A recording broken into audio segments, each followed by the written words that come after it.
อะไรนะอะไรนะอะไรนะอะไรนะอะไรนะอะไรนะอะไรนะ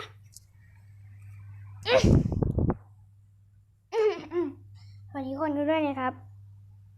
เสียงแรกสวัสดีทุกคนกันด้วยนะครับเสียงที่สองสวัสดีทุกคนกันด้วยนะครับเสียงที่สามสวัสดีทุกคนกันด้วยนะครับเสียงที่สี่สวัสดีทุกคนกันด้วยนะครับเสียงที่ห้าสวัสดีทุกคนกันด้วยนะครับเสียงที่หกสวัสดีทุกคนกันด้วยนะครับ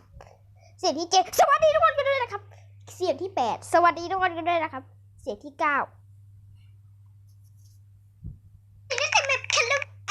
ทำอย่างนี้แหละโอเคจบ